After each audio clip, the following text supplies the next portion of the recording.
Hello everyone, good evening. क्या हाल चाल है?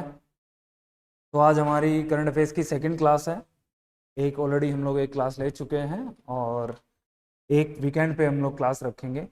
आप लोग ऑफलाइन में, जैसे आप लोग आए हुए हो, तो बाकी स्टूडेंट्स भी ऑफलाइन में आके क्लास अटेंड कर सकते हैं। संडे को 1 बजे हम लोग क्लास रखें।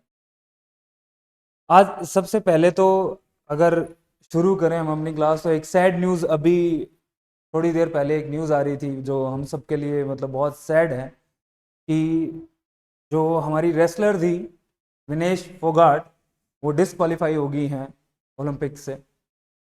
50 kg कैटेगरी, विमेंस की 50 kg कैटेगरी में वो फाइट कर रही थी, है ना। रेसलिंग उनका स्पोर्ट्स था, उनमें वो डिसक्वालीफाई हो गए। क्यों? क्योंकि उनका ओवरवेट था, वो बहुत स्लाइटली लाइक कि 100 ग्राम्स ओवरवेट मेजर हो रहा था। तो ये एक गोल्ड मेडल जो इंडिया ला सकता था, और अब शायद ये हो सकता है कि वो डिस्क्वालीफाई हो गई, वो सिल्वर मेडल भी कैंसिल हो गया है, आई थिंक सो। और बाकी तो अभी न्यूज़ आई जाएंगी सारी चीज़ें, बट अभी अगर देख रहे थे तो ये एक बहुत सैड न्यूज़ थी हम सबके लिए, है ना। क्योंकि आप सोच के देखो कि इन्होंने कितनी मेहनत की होगी, और ये I think first Indian women wrestler थी जो फाइनल में पहुंची थी। सबको इतनी उम्मीदें थी कि वो जीत के आएंगी, बट अनफॉर्चुनेटली ऐसा नहीं हो पाया। आप सोचो 100 ग्राम्स, जो वेट मेजरमेंट है, जो भी इशू रहा होगा, बट फाइनली ये हुआ कि इंडिया का मेडल नहीं आया है। अब जेवलिन थ्रो में एक उम्मीद है, लेट्स सी कि नीरज चोपड़ा अगर गोल्ड लेके आते हैं तो that that will be good for India.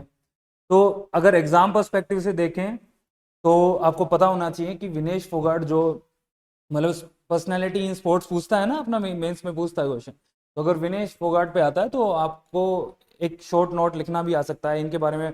5 से 6 पॉइंट्स आपको पता होने चाहिए। वो किस कैटेगरी में फाइट करती थी। प्रीलिम्स में ऐसे पूछेगा कि विनेश फोगाट जो पर्सनैलिटी है वो किस स्पोर्ट से रिलेट करती है, तो ये चीज आपको पता होनी चाहिए। ठीक है, आगे चलते हैं। अभी एक रिपोर्ट आई, है ना, और उस रिपोर्ट में ये बताया गया कि ग्लोबल लेवल पे मीथेन का एमिशन जो है वो बढ़ रहा है। ये रिपोर्ट थी। अभी इसको प्रीलिम्स और मेंस दोनों से कनेक्ट करेंगे, बट पहले एक बार रिपोर्ट देख लेते हैं कि रिपोर्ट की क्या स्टडी थी, या फिर उसमें क्या फाइंडिंग्स हैं, क्या क्या चीजें निकल के आई थी। ये रिपोर्ट बोलती है कि जो मीथेन है वो बहुत रैपिडली एमिट हो रहा है, उसका एमिशन बहुत तेजी से बढ़ रहा है। आप मान के चलो कि 2020 तक, या फिर उसके, या फिर सॉरी, अगर बात करें 1850 टू 1900 के बाद से, मीथेन का एमिशन इतना ज्यादा हो रहा है कि वो ग्लोबल वार्मिंग में बहुत सिग्निफिकेंट रोल प्ले कर रहा है। आपने ग्लोबल वार्मिंग का टॉपिक भी पढ़ा होगा, आपने ग्रीन हाउस गैसेस भी पढ़ी होंगी, हम प्रीलिम्स के लिए भी पढ़ते हैं उनको। हम देखते हैं कि इसका कंट्रीब्यूशन 65% तक बढ़ गया है, अगर मीथेन की पर्टिकुलरली बात करें तो। ठीक है, फिर ये मीथेन के बारे में थोड़ी सी चीजें देख लेते हैं कि मीथेन पर्टिकुलरली, या फिर ये प्रीलिम्स में कैसे पूछेगा कि मीथेन है ना एक शॉर्ट लिव्ड क्लाइमेट पोलिटेंट है। पोलिटेंट की भी ना एक एज होती है कि वो कितने समय तक इन्वायरमेंट में रह पाएगा। जैसे ब्लैक कार्बन है, ब्लैक कार्बन की आप देखोगे तो कुछ वीक्स तक है, कुछ डेज तक है। फिर आप हाइड्रोफ्लोरोकार्बन HFCs को अगर देखोगे तो वो काफी समय तक, मतलब काफी सालों तक इन्वायरमेंट में बने रहते हैं। ऐसे ही मिथेन की बात करें तो ये 10 से 12 साल तक इन्वायरमेंट में बना रहता है। ओके, जब ये इन्वायरमेंट में बना रहेगा तो इसका एक होता है कि इसकी जो हीट को ट्रैप करने का जो पोटेंशियल है वो बहुत ज्यादा होता है, कि हीट को ट्रैप करता है। ओके, जो कि एक ग्लोबल वार्मिंग में, या जो हमारा एटमॉस्फेयर है उसके टेम्परेचर को इंक्रीज करने में रिस्पॉन्सिबल होता है। तो ये चीजें थी, मिथेन एमिशन बढ़ रहा है हमारा, स्टडी ये बात बोलती है। ठीक है, 65% तक इसका ग्लोबल वार्मिंग में कंट्रीब्यूशन रहा है। ओके, और जो मिथेन के सोर्सेज हैं, ये रिपोर्ट बताती है कि किस सोर्स से ज्यादा मिथेन एमिट हो रहा है। तो वेटलैंड्स जो हैं वो सबसे ज्यादा कंट्रीब्यूट कर रहे हैं। वेटलैंड्स आपने ज्योग्राफी में पढ़े भी होंगे कि वेटलैंड्स क्या होता है। वेटलैंड्स आप जब 11th क्लास की एनसीईआरटी आपने पढ़ी होगी तो उसमें है वेटलैंड्स। ओके, कई बार क्वेश्चन भी आ जाता है कि पर्टिकुलर वेटलैंड किस स्टेट में है। Okay? जैसे राजस्थान में भी कुछ है, या फिर हरियाणा में या पंजाब में भी कुछ वेटलैंड्स हैं, ऐसे पर्टिकुलर मैच करा लेगा आपसे वेटलैंड्स के नाम दे देगा और यहाँ पे स्टेट्स के नाम दे देगा यहाँ पे, ठीक है। अब अगर एमिशन इसके सोर्सेज पे बात करें तो 30% ऑफ दी जो मीथेन है वो कहां से आ रही है, वेटलैंड से आ रही है। फिर 20% जो है एग्रीकल्चर से आ रही है, चाहे वो लाइव स्टॉक हो या वेस्ट मैनेजमेंट हो या फिर जो धान की खेती करते हैं उसमें भी मीथेन का एमिशन बहुत ज्यादा होता है। जैसे आपने यहाँ पे आपने देखा हुआ हरियाणा में भी बहुत ज्यादा धान उगाया जाता है, या फिर वेस्ट बंगाल या फिर आप उधर ईस्टर्न एरियाज में जाओगे तो धान की खेती बहुत होती है और मीथेन का एमिशन बहुत ज्यादा है, वो बहुत कंट्रीब्यूट करता है मीथेन की एमिशन में। अगर अदर एक्टिविटीज की बात करें तो उसमें वेस्ट मैनेजमेंट हो गया, या फिर जैसे ऑयल गैस की जो माइंस है उनको ड्रिल करते हैं हम लोग, है ना, ऑयल को गैस को, तो वहां पे भी ड्रिलिंग के दौरान मीथेन का एमिशन होता है। ओके, अब एक बार ये चीज थोड़ा सा जान लेते हैं। हो सकता है कि मेंस में सीधा सीधा आपसे ये वर्ड पूछ ले कि ग्लोबल वार्मिंग पोटेंशियल क्या होता है। ग्लोबल वार्मिंग पोटेंशियल का सिंपल सा मतलब है कि किसी पर्टिकुलर गैस की एबिलिटी होती है हीट को ट्रैप करने की। ये एबिलिटी है कि हीट को कितना वो ट्रैप कर पाता है, एक मॉलिक्यूल किसी गैस का कितनी हीट को ट्रैप कर पाता है, उसी को बोलते हैं ग्लोबल वार्मिंग पोटेंशियल। और मीथेन की अगर पर्टिकुलरली बात करें हम लोग, है ना, मीथेन की बात करें तो इसका ग्लोबल वार्मिंग पोटेंशियल 28 टाइम्स या 28 टाइम्स हायर है, ज्यादा है CO2 से। ये इतनी ज्यादा हीट ट्रैप कर सकता है। आपको बात पता होगी कि CO2 ऑलरेडी एक ग्रीन हाउस गैस है जो कि हमारा जो इन्वायरमेंट का टेम्परेचर बढ़ रहा है उसमें रिस्पॉन्सिबल है, और उससे ज्यादा ग्लोबल वार्मिंग पोटेंशियल किसका है, मीथेन का है। अब यहां पे एक क्वेश्चन जो प्रीलिम्स में बन सकता है, आपको ग्रीन हाउस गैसेस पता होनी चाहिए कि ग्रीन हाउस गैसेस कौन सी हैं। आपसे 4 गैस या 5 गैस दे देगा और आपसे पूछ लेगा कि इनमें से बताओ कि कौन सी ग्रीन हाउस गैस है कौन सी नहीं है, या फिर मेंस में सीधा 2 नंबर में आपसे नाम पूछ लेगा। ओके, तो ये चीज आपको ध्यान रखनी है। तो ये रिपोर्ट आई थी। अब अगर बात करें कि मीथेन को कम करने के लिए, जैसे हमें मेंस में आंसर लिखना पड़ सकता है, क्वेश्चन आ सकता है। अब किस टॉपिक में आ सकता है ये आपको पता होना चाहिए। कौन से टॉपिक में आएगा, आप देखोगे क्लाइमेट चेंज में आ सकता है, हम इसको ऐड कर सकते हैं क्लाइमेट चेंज में। इन्वायरमेंटल इश्यूज में इस टॉपिक के बारे में बात की जा सकती है। तो वहां पे आपसे अगर मान लो ऐसा क्वेश्चन पूछ लिया जाए कि कौन से ऐसे इनिशिएटिव हैं जो ग्लोबल लेवल पे या इंडिया लेवल पे सरकारें कर रही हैं या ऑर्गेनाइजेशन कर रही हैं जिससे मीथेन के एमिशन को कम किया जा सके, तो ये आपको याद होने चाहिए। जैसे एक ग्लोबल मीथेन प्लेज लिया गया जिसमें बोला गया कि भाई हम लोग मीथेन का जो एमिशन है उसको 30% तक कम कर देंगे 2030 तक। ओके, 30% को कम करना है 2030 तक, ये प्लेज लिया गया वर्ल्ड लेवल पे या ग्लोबल लेवल पे, ग्लोबल मीथेन प्लेज के नाम से। ये आप एज एन एग्जांपल वहां पे दे सकते हो। फिर आता है कि मीथेन ऑब्जर्वेटरीज बनाई गई, या फिर अदर इनिशिएटिव देखें तो ग्लोबल मीथेन इनिशिएटिव 2004 में स्टार्ट किया गया था। ये क्यों मैं आपको बता रहा हूं, ये इसलिए बता रहा हूं क्योंकि जब आप मेंस में अपना आंसर लिख रहे होगे तो वैल्यू एडिशन में ये आप एज एन एग्जांपल दोगे, या कहीं पे भी, या फिर कंक्लूड करते समय आप इनका इस्तेमाल कर सकते हो। ये तो हमने ग्लोबल लेवल पे देख लिए। अब अगर इंडिया लेवल पे देखें तो इंडिया लेवल पे national mission on sustainable agriculture की बात करेंगे, या गोवर्धन स्कीम का भी आप एग्जांपल दे सकते हो, जिसमें क्या है कि वेस्ट प्रोडक्ट्स को यूज करके हमें क्या करना कि बायोगैस प्रोड्यूस करनी होती है, बायोगैस में कन्वर्ट करना होता है, उनका हम इस्तेमाल करते हैं। तो आपसे प्रीलिम्स में डायरेक्ट भी पूछ सकता है कि गोवर्धन स्कीम किस चीज से रिलेटेड है, ये भी पूछ सकता है। या फिर ये बोल देगा कि ग्लोबल मीथेन प्लेज में क्या प्लेज लिया गया था, कितनी % ऑफ मीथेन जो है कट की जाएगी। आपको याद रखना चाहिए कितना है, 30% हम कट करेंगे। तो हमने देख लिया ये मीथेन के बारे में। तो अब अगर देखें एक बार इसको ब्रेक कर लेते हैं कि प्रीलिम्स के पर्सपेक्टिव से कैसे पूछेगा और मेंस के पर्सपेक्टिव से कैसे पूछेगा। तो प्रीलिम्स के पर्सपेक्टिव से क्या चीज आपको देख के आनी है, अब आपके का जिम्मा है कि आपको क्या पढ़ना है। एक तो आपको पता होना चाहिए कि ग्लोबल वार्मिंग कौन कौन सी गैसेज हैं या ग्रीन हाउस गैसेज कौन सी हैं जो ग्लोबल वार्मिंग में इंपैक्ट या फिर रिस्पॉन्सिबल होती, ठीक है। उनका ग्लोबल वार्मिंग पोटेंशियल पता होना चाहिए। हो सकता है इंक्रीजिंग या डिक्रीजिंग ऑर्डर आपसे पूछ ले कि ग्लोबल वार्मिंग पोटेंशियल इसका ज्यादा है।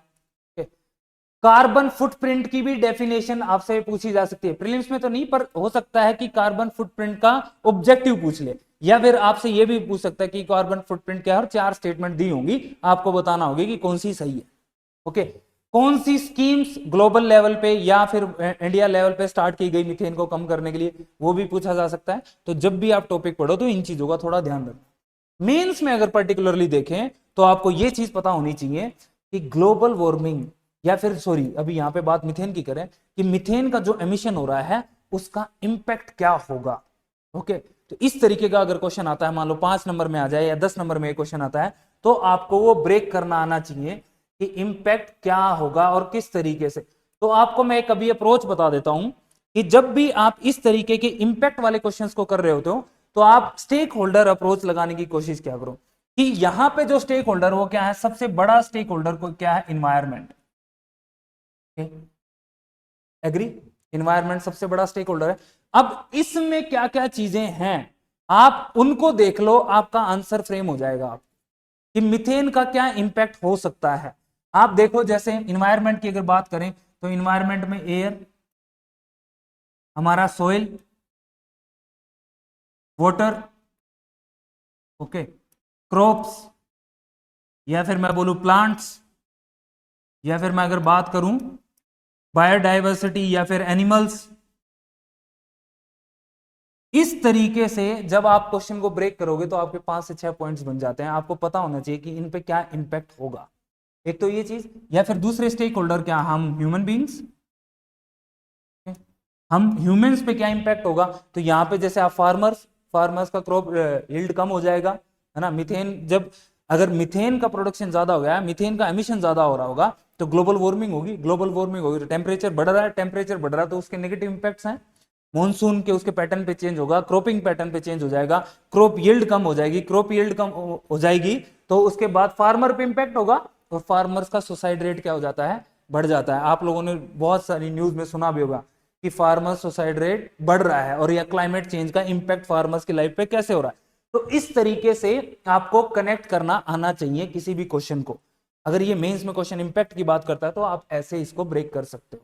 जैसे अभी लास्ट वीक हम लोगों ने मतलब लास्ट वीडियो में एक चीज देखी थी ना कि कालाहारी डेजर्ट में जो हॉर्नबिल है उसका रिप्रोडक्शन जो हो कम हो रहा है, ब्रीडिंग ग्राउंड्स कम हो रहे हैं ड्यू टू ग्लोबल वार्मिंग। तो ये नेगेटिव इंपैक्ट है। तो मीथेन का जो एमिशन हो रहा है उसके कारण भी ये चीजें हो सकती हैं। ओके, तो आपको इंपैक्ट्स पता होने चाहिए। दूसरा क्वेश्चन क्या पूछा जा सकता है कि मीथेन एमिशन के क्या क्या कारण है, कोजेज क्या है, रीजन क्या है, ये आपको पता होना चाहिए। जैसे राइस कल्टीवेशन अगर मास लेवल पे हो रही है तो वो भी एक बड़ा रीजन है। बोविन्स या कैटल्स जो आप बोलते हो वहां उनमें फर्मेंटेशन जो हो रही होती है या उसके कारण भी क्या है कि मीथेन का प्रोडक्शन हो रहा होता है।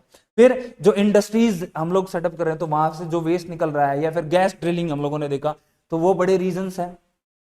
यहां पे फिर फूड सिक्योरिटी का भी कनेक्ट कर सकते हो आप कैसे फूड सिक्योरिटी कि अगर मीथेन का प्रोडक्शन ज्यादा हो रहा है, मीथेन इस मतलब मीथेन एमिशन है तो क्लाइमेट चेंज होगा, climate change can hamper food security, ये बहुत बड़ा इश्यू हो सकता है। तो 2 नंबर में सीधी सीधी इसकी डेफिनेशन भी पूछी जा सकती है और आपसे 5 नंबर में यह भी पूछा जा सकता है कि फूड सिक्योरिटी पे क्या इंपैक्ट होगा। या फिर सेम इसी तरीके से एग्रीकल्चर पे क्लाइमेट चेंज क्या है और कौन सा एसडीजी इस चीज से रिलेटेड है। जैसे एसडीजी 3 की अगर हम बात कर ले, हेल्दी लाइफ से रिलेटेड अगर होता है या फिर इन्वायरमेंट से रिलेटेड अगर कोई एसडीजी है तो ये आपको पता होना चाहिए। तो मेंस पर्सपेक्टिव में आप जब देखोगे तो इस तरीके से इस टॉपिक को अलग अलग एंगल से आप टच कर सकते हो, कनेक्ट कर सकते हो। क्लियर है, आगे चलें। ठीक है, अब बात कर लेते हैं स्कीम्स की, है ना। ठीक है, अभी एक न्यूज है कि मुख्यमंत्री निशुल्क दवा योजना में राजस्थान फर्स्ट स्टेट में या फर्स्ट रैंक पे है। इसकी इंप्लीमेंटेशन की अगर इस स्कीम की इंप्लीमेंटेशन की बात करें तो राजस्थान का पहला रैंक है। और ये जो रिपोर्ट आई है या फिर जो ये रैंकिंग्स निकाली है वो नेशनल हेल्थ मिशन के द्वारा निकाली गई है। ओके, इसमें राजस्थान का पहला रैंक है। ओके, अगर बात करें मुख्यमंत्री निशुल्क दवा योजना तो ये कब लॉन्च की गई थी, 2 अक्टूबर 2011 को लॉन्च की गई थी। तो ये डेट इंपॉर्टेंट है, आपको याद रखनी है प्रीलिम्स के लिए। आपसे सीधा सीधा पूछ लेगा कि मुख्यमंत्री निशुल्क दवा योजना जो है वो किस डेट को लॉन्च की गई थी, तो वो कौन सी डेट थी, 2 अक्टूबर। 2 अक्टूबर तो हमारे लिए वैसे भी इंपॉर्टेंट है, महात्मा गांधी जी का जन्मदिन है। ओके, तो वो वैसे भी हमें याद रखनी रहती है। ओके, क्या क्या कंपोनेंट है, हो सकता है कि आपसे कंपोनेंट पूछ ले, क्योंकि फीचर्स भी पूछे जा सकते हैं, और मेंस में ऐसे भी आ जाएगा कि आप लोग इस स्कीम के ऊपर शॉर्ट नोट लिखो। तो शॉर्ट नोट में आपको पता होना चाहिए कि लॉन्च कब हुई, इसका ऑब्जेक्टिव क्या है। अगर ऑब्जेक्टिव की बात करें तो फ्री फैसिलिटी प्रोवाइड करनी है मेडिसिन के लिए और टेस्ट के लिए, किन में, गवर्नमेंट मेडिकल जो इंस्टीट्यूट्स हैं या फिर हेल्थ इंस्टीट्यूट्स हैं उनमें। कब लॉन्च की गई, 2 अक्टूबर को लॉन्च की गई। कंपोनेंट क्या क्या है कि भाई फ्री मेडिसिन प्रोवाइड की जाएगी और फ्री टेस्ट कराया जाएगा। अगर आपको कोई इश्यू है तो आप गवर्नमेंट मेडिकल कॉलेज में जाके फ्री मेडिसिन ले सकते हो और फ्री टेस्ट करा सकते हो। ऑब्जेक्टिव की अगर बात करें तो ये भी हमने देख लिया कि फैसिलिटीज प्रोवाइड की जाएंगी। और कौन सी ऑर्गेनाइजेशन ऐसी है जो इसको इंप्लीमेंट करेगी, उसका नाम है Rajasthan medical services corporation limited. तो ये भी आपको पता होना चाहिए। तो इस तरीके से अगर 5 नंबर में क्वेश्चन आता है तो ये 5 पॉइंट आप लिख सकते हो। अगर प्रीलिम्स में आता है तो प्रीलिम्स में वो आपसे पूछ सकता है कि इस स्कीम का ऑब्जेक्टिव क्या था, ये स्कीम में कितनी मेडिसिन हैं जो इंक्लूड की गई है। तो वो 1828 मेडिसिन हैं जो ऐड की। कितनी मेडिसिन है, 1828। ओके, ये चीज आपको याद रखनी।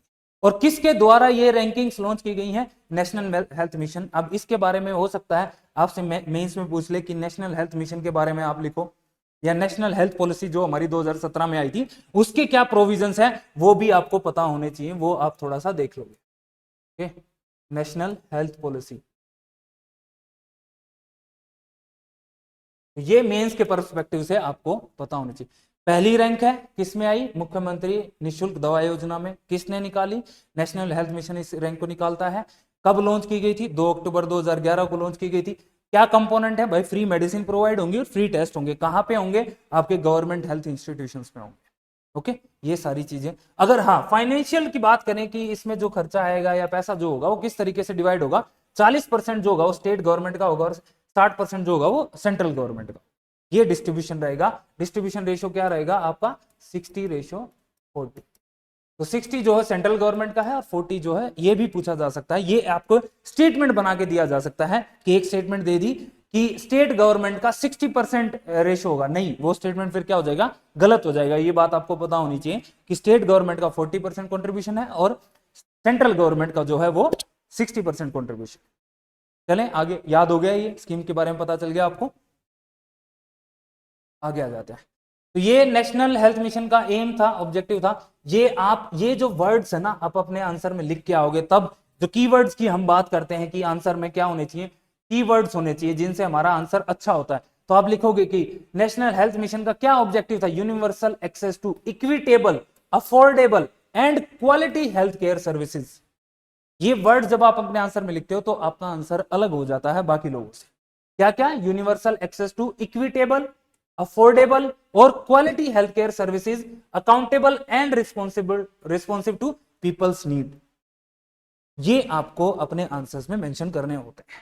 ओके, अगर एसडीजी की बात करें कि कौन सा एसडीजी इस चीज से रिलेटेड है, वो है एसडीजी 3 जो इंश्योर करता है हेल्दी लाइफ। तो ये भी आपको पता होना चाहिए। हो सकता है एसडीजीज में एक चीज आप करना कि 17 के 17 जो एसडीजी हैं वो 3 से 4 बार पढ़ लेना, हो सकता है कि मैच करा ले। नहीं भी मैच कराएगा तो एसडीजीज आपके मेंस के आंसर में बहुत हेल्प करते हैं कंक्लूड करने में। जब आप कंक्लूड कर रहे होते हो तो तब हम मान लो कोई स्कीम है या कोई इनिशिएटिव है या कोई प्रॉब्लम है, तो उस प्रॉब्लम से डील करने के लिए आप कंक्लूजन में ये बात लिखोगे कि ये एसडीजी हमें अडॉप्ट करना चाहिए या इंप्लीमेंट करना चाहिए, तो आपका आंसर, आप वहां पे एसडीजी का नंबर भी लिखते हो, तब आपका आंसर अच्छा हो जाता है। ये कंक्लूजन में बहुत हेल्प करता है। ओके, तो इस तरीके से हम लोगों ने देख लिया। आगे चलते हैं। एक और स्कीम है जैसे लाडो प्रोत्साहन योजना। ओके, इसमें क्या है कि लाडो प्रोत्साहन योजना में राजस्थान गवर्नमेंट क्या करेगी, 1 लाख रुपए देगी 7 फेजेज में। किस पे, from the birth of the daughter to the graduation. कि डॉटर जब, बेटी का जब जन्म होता है और वो तब तक ग्रेजुएशन करेगी, उसके बीच में, उसके दौरान 1 लाख रुपया दिया जाएगा और 7 फेजेज में दिया जाएगा। ओके, कब लॉन्च की गई, 1 अगस्त 2024 को लॉन्च की गई। तो ये डेट भी इंपॉर्टेंट है आपके लिए, 1 अगस्त 2024, क्योंकि डेट्स पे क्वेश्चन आते हैं और स्कीम्स के पर्टिकुलर पूछ लिए जाते हैं। आरएस की अगर पर्टिकुलरली बात करें हम लोग, बेनिफिशियरी कौन होगा, क्या ऑब्जेक्टिव भी पूछता है स्कीम का, तो जो गर्ल्स हैं फ्रॉम पुअर फैमिलीज। और कितने फेजेस में, 7 फेजेस में। कितना पैसा दिया जाएगा, 1 लाख रुपए दिया जाएगा। कौन सी स्कीम के तहत? लाडो प्रोत्साहन योजना के तहत। कब लॉन्च की गई? 1 अगस्त 2024 को लॉन्च की गई। पहली इंस्टॉलमेंट में बर्थ पे जब जन्म होगा तो 2,500 रुपए दिए जाएंगे, ठीक है, पहले साल पे, और वैक्सीनेशन पे फिर से 2,500। और जब वो फर्स्ट क्लास में एडमिशन लेगी तब 4,000 रुपए दिए जाएंगे। वो हायर क्लासेस में जाएगी जब 5,000, और वो जब 10th क्लास में जाएगी तो 11,000। जब 12वीं क्लास पे एडमिशन लेगी तो 25,000 रुपए है। और जो ग्रेजुएशन के लिए जाएगी और कंप्लीट कर लेंगी उस टाइम वो 21 साल की होनी चाहिए, जिसमें 50,000 रुपए आपको दिए जाएंगे, मतलब उन बेटी को या गुड़िया को दिए जाएंगे। तो इससे अब अगर इसको थोड़ा सा, तो हमने प्रीलिम्स के बारे में देख लिया कि कौन सी स्कीम है, कितना पैसा दिया, 1 लाख रुपए दिया जाएगा, 7 फेजेज में दिया जाएगा, 50,000 रुपए लास्ट में दिया जाएगा 21 साल के उम्र में, मतलब जन्म से ग्रेजुएशन के टाइम तक का, और ग्रेजुएशन के टाइम मतलब 21 साल तक का है। ओके, किनको दिया जाएगा? जो गरीब फैमिलीज में जो बेटी पैदा हो रही है उनकी, उस फैमिलीज को दिया जाएगा। कब की? 1 अगस्त को लॉन्च की गई। ओके, और किसी भी स्कूल में पढ़ रहे हो आप, चाहे गवर्नमेंट या फिर रिकॉग्नाइज प्राइवेट स्कूल, जो गवर्नमेंट रिकॉग्नाइज प्राइवेट स्कूल्स हैं उनमें भी अगर पढ़ रहे हो तो भी ये पैसा दिया जाएगा। मेंस में कैसे यूज करना है, स्कीम पता चल गई। आप ऐसे में भी इन स्कीम्स का नाम लिख सकते हो, या पैराग्राफ जो इंग्लिश में लिखते हो। तो यहां पे अगर मैं बात करूं तो विमेन एम्पावरमेंट की बात आ जाती है ना, कि ये स्कीम्स किसको रिप्रेजेंट कर रही हैं या फिर किसके लिए हैं। आप बात करोगे विमेन एम्पावरमेंट के लिए है, आप वहां पे एज एन इनका एग्जाम्पल लिखोगे कि इस तरीके की स्कीम्स गवर्नमेंट को या स्टेट गवर्नमेंट्स को या सेंट्रल गवर्नमेंट्स को क्या करनी चाहिए, स्टार्ट करनी चाहिए, जिससे कि विमेन एम्पावरमेंट होगा और वो कॉन्फिडेंट फील करेंगी कि हाँ हमारा पास बैकअप है, ताकि, और फैमिलीज भी क्या करेंगी। अच्छा, एक चीज और इसमें मैं बता दूं कि जब फैमिलीज को, पुअर फैमिलीज को जो सपोर्ट मिलेगा तो वो गर्ल एजुकेशन को प्रमोट करेंगे, वो बढ़ावा देंगे गर्ल एजुकेशन को। इससे जो जेंडर गैप है, वो जो एजुकेशन में जेंडर गैप है वो क्या होगा, कम होगा। अभी आता है ना कि भाई बॉयज को ज्यादा इंपॉर्टेंस दी जाती है एजुकेशन की, अगर बात करें उनको पढ़ने लिखने के लिए ज्यादा सुविधाएं दी जाती हैं। तो अगर इस तरीके की स्कीम लागू की जाएंगी तो गर्ल्स भी ज्यादा आगे आएंगी, उनको भी पढ़ने का मौका मिलेगा, और जब उनको पढ़ने का मौका मिलेगा तो वो हमारी सोसाइटी में, चाहे इकोनॉमी में, वो बहुत ज्यादा वो कंट्रीब्यूट कर सकती हैं और वो खुद एम्पावर्ड फील करेंगी। ये किसी भी स्टेट गवर्नमेंट या सेंट्रल गवर्नमेंट की रिस्पॉन्सिबिलिटी है कि 50% ऑफ द पॉपुलेशन जो है उसका टेक केयर करें। तो इस तरीके की स्कीम्स विमेन एम्पावरमेंट के लिए बहुत इंपॉर्टेंट हो जाती है। स्कीम याद होगी, कब लॉन्च की, कितने फेजेस में कितना पैसा दिया जाएगा, ये सारी चीजें हम लोगों ने देखी। आगे चलें, इस तरीके की और भी स्कीम है। ये स्कीम सिर्फ आप लोगों को इसलिए बता रहा हूं ताकि आप अपने आंसर में लिख सको। जैसे मुख्यमंत्री कन्याश्री योजना है, या फिर बालिका सम्मान योजना है, या राजश्री योजना है। इन सारी स्कीम्स में अलग अलग अमाउंट दिया जाता है। ओके, तो ये चीज आपको मेंस में लिखने के लिए बहुत हेल्पफुल होती है जब आप इन स्कीम्स को याद रखते हो। तो ये स्कीम्स आप अपने मेंस में वैल्यू एडिशन के लिए यूज कर सकते हो। आगे आ जाते हैं, एक और न्यूज देख लेते हैं। अभी तक सही चल रहा है, कोई दिक्कत नहीं है। अस्त्र मार्क 1 मिसाइल, भाई वायुसेना ने क्या किया है, क्या प्रपोजल था पहले कि भाई 200 अस्त्रा मार्क 1 मिसाइल्स को मंजूरी दे दी है कि हाँ उनका प्रोडक्शन किया जाए, ताकि वो अपनी डिफेंस कैपेबिलिटीज को क्या कर सके, एनहांस कर सके, बढ़ा सके। जब इस तरीके के वेपन्स हमारी डिफेंस फोर्सेस के पास आएंगे तो हमारी डिफेंस कैपेबिलिटी बढ़ेगी, हम स्ट्रोंग होंगे, हम अपनी सोवरेनिटी और इंटीग्रिटी को बचाने के लिए बहुत मजबूत होंगे। ओके, सीधा क्वेश्चन पूछा जा सकता है आपसे मेंस में भी और प्रीलिम्स में भी कि अस्त्र 1 मार्क 1 क्या है। ये पूछा जा सकता है कि ये क्या कोई मिसाइल है, क्या कोई सैटेलाइट है, या फिर कोई सॉफ्टवेयर है, या कुछ और है, या कोई कंप्यूटर है। तो आपको पता होना चाहिए कि अस्त्र मार्क 1 क्या है। ये एक मिसाइल है। ये भी पूछा जाएगा कि ये कौन सी मिसाइल है, एयर टू एयर मिसाइल है, सरफेस टू एयर मिसाइल है, ओके, या एयर टू सरफेस मिसाइल है। तो ये जो है एयर टू एयर मिसाइल है। किसके साथ इंटीग्रेट की गई है, आप देखोगे जो सुखोई प्लेन है हमारा, सुखोई 30 है, उसके साथ इंटीग्रेट की जाएगी। वहां उसमें क्या बोलते हैं कि इसको इंस्टॉल किया जाएगा। ओके, ये तो खैर बात ज्यादा इंपॉर्टेंट नहीं है, पर जो इंपॉर्टेंट बात वो थी वो ये है कि अस्त्र मार्क क्या है, मिसाइल है। कौन सी मिसाइल है, एयर टू एयर मिसाइल है। इसकी रेंज की अगर बात करें तो वो 80 से 100 किलोमीटर 110 किलोमीटर तक की इसकी रेंज है। ये भी इंपॉर्टेंट है आपके प्रीलिम्स के लिए। हो सकता है आपको प्रीलिम्स में बोल दे कि भाई जो अस्त्र 1 अस्त्र मार्क 1 मिसाइल जो हो 500 किलोमीटर उसकी रेंज है, स्टेटमेंट सही है या गलत है? तो ये बात अब आपको पता होनी चाहिए कि नहीं, उसकी जो रेंज है वो 80 से 110 किलोमीटर तक की है।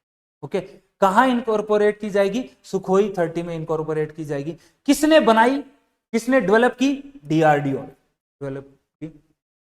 अब आपके लिए एक और क्वेश्चन मैं यहां पे छोड़ जाता हूं, डीआरडीओ से रिलेटेड मेंस में भी क्वेश्चन आता है, प्रीलिम्स में भी आता है कि इसका मोटो क्या है, तो वो आप कमेंट में करोगे और मुझे बताओगे। मेंस में पहले पूछा भी गया है।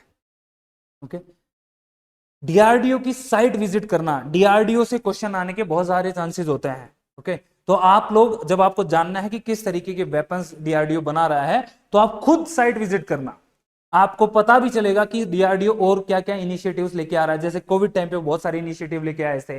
ओके, या फिर उन्होंने वैक्सीन के लिए भी काम किया था, या फिर सैनिटाइजर, लाइक उनको स्पेशल नाम दिए गए थे। तो इसी तरीके से वो डिफरेंट डिफरेंट जब वेपन्स बनाते तो उनके नाम होते हैं, वो नाम आपसे डायरेक्ट पूछ ले जाए। आप इवन जब डीआरडीओ की वेबसाइट खोलोगे तो आपको उनका मोटो भी मिल जाएगा, उनका विजन भी मिल जाएगा, और वो क्या करते हैं वो भी पता चल जाएगा आपको। डायरेक्ट नाम पूछे जाते हैं, तो ये चीज आपको प्रीलिम्स के लिए ध्यान रखना है। और मेंस के लिए भी आपसे ये पूछ लेगा कि आप कमेंट करो अस्त्र मार्क 1 मिसाइल, तो आपको पता होना चाहिए कि मिसाइल है, एयर टू एयर मिसाइल है, कितनी इसकी रेंज है, कहां पे इसको इनकॉर्पोरेट किया जाएगा, किसने बनाई। ये अगर 4-5 पॉइंट आप लिखते हो 2 नंबर में तो आपको अच्छे मार्क्स मिल सकते हैं। ओके, तो ये हम लोगों ने देख लिया, पता चल गया, याद हो गया। अस्त्र मार्क 1 क्या है? Missile, air to air missile है। किसने बनाई? डीआरडीओ ने बनाई। रेंज कितनी है? 80 से 110 किलोमीटर तक की रेंज है, और हमारा सुखोई जो 30 है उस पर इसको इनकॉर्पोरेट किया जा सकता है। नेक्स्ट न्यूज पे आ जाते हैं। अभी 30 जून को जो 169th एनिवर्सरी सेलिब्रेट की गई, किन की? सिद्धू मुर्मू की। अब ये पर्सनैलिटी, इसको देखना हम अलग अलग पेपर से कैसे कनेक्ट करते हैं वो आप सीखना। सिद्धू मुर्मू अभी न्यूज में थे, इनकी 169th एनिवर्सरी सेलिब्रेट की गई 30 जून को। ये जो पर्सनैलिटी हैं, ये एक ट्राइबल लीडर थे, जो कि संथाल रिवोल्ट आपने पढ़ा होगा अपनी हिस्ट्री में। आप जब अपनी हिस्ट्री के नोट्स पढ़ रहे होगे या किताबें पढ़ रहे होंगे तो उसमें संथाल रिवोल्ट पढ़ा होगा, जो कि 1855 और 56 में हुआ था। उसी से रिलेटेड है, उन्हीं की डेथ एनिवर्सरी अभी उनको श्रद्धांजलि दी गई थी। ओके, तो ये अब ये इंपॉर्टेंट हो जाता है हमारे लिए, ये एक पर्सनैलिटी भी इंपॉर्टेंट हो जाती है, प्लस में संथाल रिवोल्ट भी हमारे लिए एग्जाम के लिए इंपॉर्टेंट हो गया। हो सकता है आपसे डायरेक्ट पूछ ले कि संथाल रिवोल्ट के बारे में आप लिखिए। तो ये पहला पीजेंट मूवमेंट था ब्रिटिशर्स के अगेंस्ट।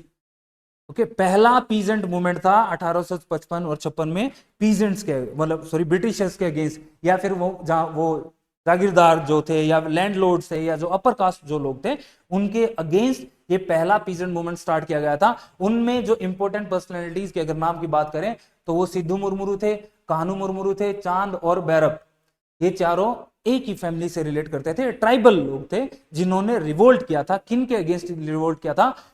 जो आउटसाइडर्स थे। ब्रिटिशर्स ने क्या किया था, एक पर्टिकुलर, जैसे झारखंड में अभी अब जमताड़ा आपने सीरीज देखी होगी, तो उसी रीजन की बात है ये।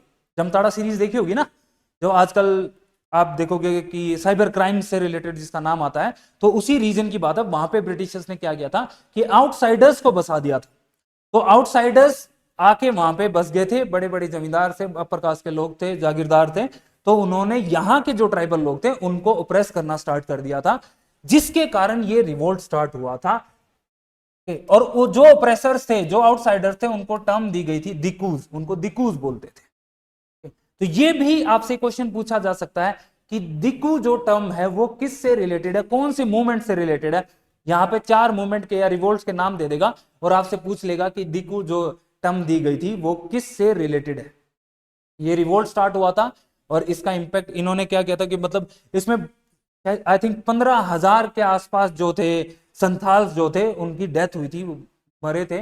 और ब्रिटिशर्स को भी बहुत ज्यादा इसमें मतलब इसमें डिफीट का सामना करना पड़ा था। उसके बाद ब्रिटिशर्स मतलब इसका इंपैक्ट क्या हुआ था कि संथाल परगना टेनेंसी एक्ट आया था, जिसमें यह चीज कि आउटसाइडर्स को अब से लैंड नहीं दिया जाएगा। इसका मतलब ये संथाल रिवोल्ट जो था वो सक्सेसफुल रहा था। ये एक्ट आया था संथाल परगना एक्ट। तो आपको अगर मेंस में क्वेश्चन आता है तो संथाल रिवोल्ट के बारे में लिखोगे तो आप उसका इंपैक्ट भी लिखोगे कि जो ट्रांसफर करते थे लैंड को आउटसाइडर्स को वो बंद हो गया था उसके बाद। ओके, अब इसको प्रीलिम्स में भी पूछा जा सकता है कि ये पर्सनैलिटी किस रिवोल्ट से रिलेटेड है। मेंस में आपसे संथाल रिवोल्ट के बारे में पूछ लेगा। मेंस में आपसे सिद्धू मुर्मू के बारे में मतलब शॉर्ट नोट लिखवा लेगा 2 नंबर में, 5 नंबर में।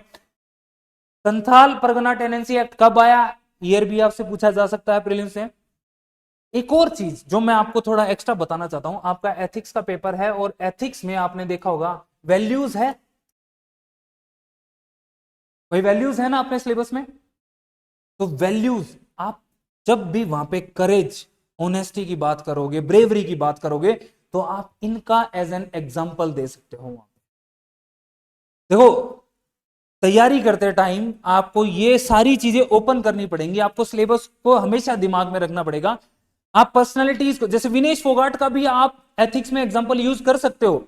उनकी डेडिकेशन, वो फिजिकली उतना स्ट्रॉन्ग, मतलब वीक थी कुछ समय पहले, शायद उनको चोट लगी थी, इंजरी हुई थी, लेकिन उसके बाद चीजें, और वो अभी प्रोटेस्ट में भी शामिल थी, उसके बावजूद वो अपने आप को मतलब इतना स्ट्रॉन्ग बनाती हैं और इस लेवल तक लेके जाती हैं। तो डेडिकेशन दिखाता है, पैशन दिखाता है अपने काम के प्रति, अपने स्पोर्ट्स के प्रति। तो वहां पे आप एथिक्स में एज एन एग्जांपल यूज कर सकते हो। सेम इसी तरीके से सिद्धू मुर्मू का एग्जांपल आप कैसे एथिक्स के पेपर में जब वैल्यूज का आंसर लिख रहे होगे, या फिर केस स्टडी में भी अगर इस तरीके के एग्जांपल्स को आप यूज कर सकते हो। तो मैंने आपको बता दिया कि अभी कैसे आपको पर्सनैलिटीज को यूज करना। तो अब से आप कोई भी पर्सनैलिटी जब न्यूज में पढ़ो तो आपको यह सीखना है कि इन पर्सनैलिटी से कौन सी वैल्यू ऐसी है जो हम अडॉप्ट कर सकते हैं और अपने आंसर्स में उसको लिख सकते हैं। जब आप ओपन करोगे ना अपने माइंड को तो चीजें इजीली हो जाती हैं। अभी ये क्लियर हो गया कि हाँ क्या क्या क्या कैसे पूछा जा सकता है। आगे आ जाते हैं। अभी एक और रिपोर्ट आई, उस रिपोर्ट में यह बोला गया कि इंडिया जो है सेल्फ रिलायंट बन गया है, किसमें, डेयरी सेक्टर। और ये कैसे प्रूव होता है कि हम सेल्फ रिलायंट बन गए हैं, कि आप जब देखोगे जो मिल्क प्रोडक्शन है, अगर ग्लोबल लेवल पे मिल्क प्रोडक्शन देखें तो उसमें 25% कंट्रीब्यूशन जो वो इंडिया का है। तो आप देखो कि इंडिया जो है रैंक 1 है ग्लोबल मिल्क प्रोडक्शन, पहले रैंक पे आते हैं हम लोग। अगर दूध के उत्पादन की अगर बात करें तो हम 25% कंट्रीब्यूट करते हैं। ये आप मुझे बता सकते हो कि कहां पे यूज करोगे मेंस में? एग्रीकल्चर है अपने सिलेबस में, मेंस के सिलेबस में, तो वहां पे एज एन आप इंट्रो भी स्टार्ट कर सकते हो। या फूड प्रोसेसिंग इंडस्ट्रीज है ना ma'am, sir food processing industries है अपने सिलेबस में, तो वहां पे भी आप एज एन आप इंट्रोडक्शन भी दे सकते हो या फिर एज एन एग्जांपल भी इस बात को यूज करोगे। ओके, प्रीलिम्स में स्टेटमेंट बना के आपको दे देगा कि India rank second in global milk production, तो वो स्टेटमेंट गलत होगा, सही होगा? गलत हो जाएगा, क्योंकि हम क्या है, फर्स्ट है मिल्क प्रोडक्शन की अगर पर्टिकुलरली बात करें तो। ओके, फिर हम लोगों ने देख लिया ये भी आप पॉइंट अपने इंट्रोडक्शन में कि पिछले 9 सालों में हम लोगों ने 6% से एनुअल ग्रोथ रेट अडोप्ट किया है, या मतलब अचीव किया है। अगर पिछले 9 साल में बात, हम इस रेट से ग्रो कर रहे हैं अगर मिल्क प्रोडक्शन में देखें। ओके, इसके लिए अच्छा हाँ, ये भी चीज आपको ध्यान रखनी कि पर कैपिटा अवेलेबिलिटी हमारी कितनी है, 495 ग्राम्स पर डे। अब यहां पे मैं एक चीज आपके लिए छोड़ता हूं जो आपको दिमाग में, आपके दिमाग में क्वेश्चन क्रिएट करेगा। हम मिल्क प्रोडक्शन तो इतनी हाई लेवल की कर रहे हैं, रैंक 1 है, लेकिन जब ग्लोबल हंगर इंडेक्स की रिपोर्ट आती है तो उसमें हमारी रैंक बहुत खराब है। आप देखोगे कि आज भी इंडिया में माल नरिश बच्चे हैं। ये क्या दर्शाता है कि कहीं ना कहीं हम इतना ज्यादा प्रोड्यूस कर रहे हैं बट स्टिल आप देखना कि बहुत सारी ऐसी क्रॉप्स हैं, फ्रूट्स हैं, वेजिटेबल्स हैं जिसमें इंडिया नंबर 1 है, रैंक 1 है, बट उसके बावजूद जब ग्लोबल हंगर इंडेक्स रिपोर्ट आती है तो उसमें हमें साफ साफ पता चलता है कि इंडिया में इतने मालनरिश बच्चे हैं, भूखमरी आज भी है बहुत सारी जगहों पे। जब किसी न्यूज़पेपर में आप रिपोर्ट उठा न्यूज़ देखते हो कि भूख के कारण किसी की डेथ होगी, तो ये हमारे लिए शर्मसार करने वाली बात है कि हम प्रोड्यूस तो इतना कर रहे हैं लेकिन वो लोगों तक पहुंच नहीं रहा। जो हमने फूड सिक्योरिटी की बात की थी ना, तो फूड सिक्योरिटी हम इंश्योर ही नहीं कर पा रहे। इसका मतलब हमारा इंप्लीमेंटेशन में या गवर्नेंस में हमारी दिक्कत है, और जिस चीज के लिए आप तैयारी कर रहे हो। आप आरएस बनना चाहते हो, क्या एडमिनिस्ट्रेशन को ही स्ट्रॉन्ग करना है, तो इन्हीं जो ये चीजें हैं इन्हीं चीजों को तो सुधारना है जो कमियां हैं। अब सेल्फ रिलायंट तो हम बन गए दूध में, तो उसके कैसे बने कि हम लोगों ने क्या किया कि अलग अलग स्कीम्स निकाली, जैसे animal husbandry infrastructure development fund बनाया, ठीक है। फिर हम लोगों ने राष्ट्रीय गोकुल मिशन लॉन्च किया, तो इसका ऑब्जेक्टिव क्या था कि जो इंडिजीनियस बोविन ब्रीड है उसके प्रोडक्शन को बढ़ाना है, उनको स्ट्रॉन्ग बनाना है, ताकि क्या हो सके कि मिल्क प्रोडक्शन को बढ़ाया जा सके। और जो लोग दूध उत्पादन के लिए काम करते हैं, जो फार्मर्स इसमें काम करते हैं या लाइव स्टॉक को जो रखते हैं, उनकी आय को बढ़ाया जा सके, उनकी इनकम को बढ़ाया जा सके, ताकि जो वो पॉवर्टी वाली जो साइकिल है, वो गरीबी की जो साइकिल है, उससे वो ब्रेक करके आगे बढ़ सके। तो ये आपको schemes as an example use करनी है, ये आपको पता होनी चाहिए कि राष्ट्रीय गोकुल मिशन जो हो वो किस चीज से रिलेटेड था। ऑब्जेक्टिव सीधा सीधा पूछा जा सकता है। आपको ये बात पता चल गई कि हम लोग ग्लोबल लेवल पे 25% कंट्रीब्यूट करते हैं अगर मिल्क की बात करें, और हमारा जो प्रति व्यक्ति की अगर बात करें या पर कैपिटा अवेलेबिलिटी की बात करें तो 459 ग्राम्स पर डे है। ठीक, चलो आगे चलते हैं। इस बार मेंस में एक क्वेश्चन आया था, मिल्क मैन ऑफ इंडिया। अब आपको ये चीज भी, अब जैसे हमारे सिलेबस में एक टॉपिक है साइंटिस्ट का कंट्रीब्यूशन, तो वहां से एक क्वेश्चन, और ये आरबीएससी में दिया हुआ है, ऑपरेशन फ्लड जब आप पढ़ोगे तो आपसे साफ साफ दिखा होगा वहां पे milk man of India Verghese Kurien के बारे में लिखा होगा, तो आपको ये लिख के आना था।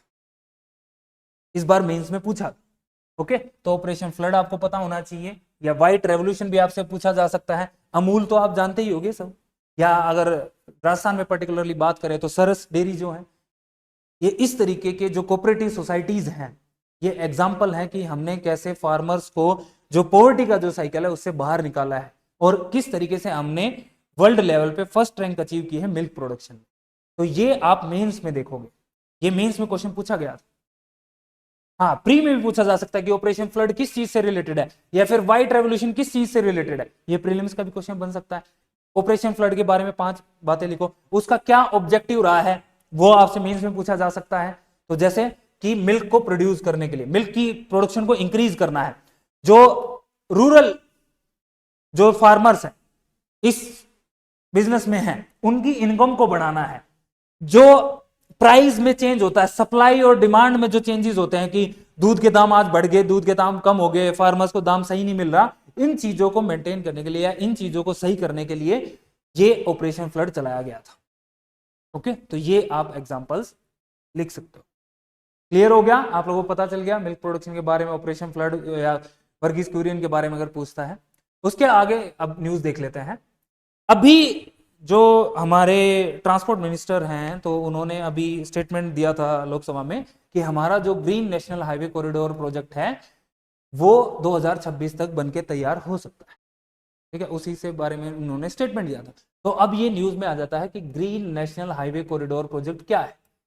आप प्रीलिम्स में जाके देखोगे तो कॉरिडोर्स अपने सिलेबस में है, कॉरिडोर से क्वेश्चन पूछा भी जाता है। ईस्ट वेस्ट कॉरिडोर पे क्वेश्चन पूछ लिया, नॉर्थ साउथ कॉरिडोर पे क्वेश्चन पूछ लिया कि ये किन सिटीज को, इस बार प्रीलिम्स में आया भी था ईस्ट वेस्ट कॉरिडोर का, कि किन सिटीज को ज्वाइन करता है, किन 2 पॉइंट्स को ज्वाइन करता है। ठीक है, तो ऐसे ही आपसे ये भी क्वेश्चन आ सकता है कि ग्रीन नेशनल हाईवे कॉरिडोर जो प्रोजेक्ट है वो किन स्टेट्स में है। तो आपको याद रखना है ये 4 स्टेट्स हैं। कितनी स्टेट है? 4 स्टेट है। कौन कौन सा? हिमाचल प्रदेश है, राजस्थान, उत्तर प्रदेश और आंध्र प्रदेश। फिर एक और क्वेश्चन बनता है कि ये जो प्रोजेक्ट है वो किस वर्ल्ड ऑर्गेनाइजेशन के साथ मिलकर इंडियन गवर्नमेंट कर रही है, और वो कौन सा है? वर्ल्ड बैंक के साथ मिलकर हम लोग ये प्रोजेक्ट कंप्लीट करने जा रहे हैं। कब टारगेट दिया गया है? मई 2026 इसका टारगेट दिया गया है। ओके, इसकी खास बात क्या है कि इस प्रोजेक्ट को बनाते टाइम ये हाईवेज ऐसे बनाए जाएंगे जिसमें ग्रीन टेक्नोलॉजी का यूज किया जाएगा। ग्रीन टेक्नोलॉजी का मतलब जिसका नेगेटिव इंपैक्ट ना हो, इस तरीके की टेक्नोलॉजी यूज की जाएगी जिसका कार्बन फुटप्रिंट कम हो। जो सोलर एनर्जी या फिर बोले तो विंड एनर्जी या रिन्यूएबल एनर्जी का यूज किया जाए इसके बनाते टाइम। ओके, तो ये एक अच्छी चीज है जो कि इन्वायरमेंट में एक इंपॉर्टेंट रोल प्ले करेगी। तो ये खास बात थी इसकी। ओके, हम लोगों ने देख लिया कि लोन असिस्टेंट किससे लेगा? वर्ल्ड बैंक से लेगा। कितना? $500 million. Okay, green national highway corridor project कितनी स्टेट्स में है? 4 स्टेट से। कौन कौन सी स्टेट है? आपका हिमाचल प्रदेश है, राजस्थान है, उत्तर प्रदेश है और आंध्र प्रदेश है। कौन सी वर्ल्ड ऑर्गेनाइजेशन है? वर्ल्ड बैंक है। ग्रीन टेक्नोलॉजी का इसमें यूज किया जाएगा। क्लियर हो गया ये पॉइंट्स? देखो इस बार क्वेश्चन आया भी था कि ईस्ट वेस्ट कॉरिडोर किन दो पॉइंट्स को कनेक्ट करता है, तो आपसे क्वेश्चन वहां पे पूछेगा कि ग्रीन नेशनल हाईवे कॉरिडोर जो प्रोजेक्ट है वो किन 4 स्टेट्स में है। आपको 4 स्टेट्स के नाम दे देगा, तो ये बात आपको पता होनी चाहिए। क्लियर हो गया? याद हो गया? चलो आगे चलते हैं।